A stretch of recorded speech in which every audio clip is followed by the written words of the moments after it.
মাননীয় প্রতিমন্ত্রী জনাব সুলতান সালাউদ্দিন সাহেব এবং সম্মানিত উপস্থিতিগণ, আসসালামু আলাইকুম।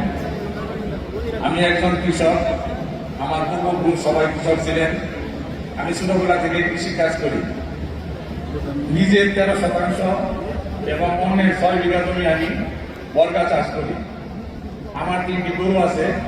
আজকের এই দিনটি আমার জীবনের সবচেয়ে স্মরণীয় দিন।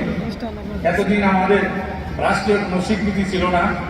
আজকে মাননীয় প্রধানমন্ত্রী আমাকে কৃষক কার্ড দেওয়ার মাধ্যমে স্বীকৃতি পেয়েছি।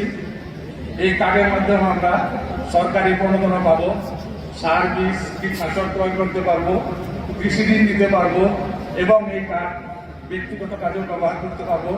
এতে আমি খুবই খুশি। মাননীয় প্রধানমন্ত্রী নির্বাচনের আগে কৃষক কার্ড দেওয়ার কথা বলেছিলেন এবং এই কার্ড সারা দেশের কৃষকরাই পাবে। কৃষকরা তাদের প্রয়োজনীয় সার, বীজ, কীটনাশক ছাড়াও অন্যান্য কৃষি পণ্য সময় মতো ক্রয় বিক্রয় করতে পারবেন।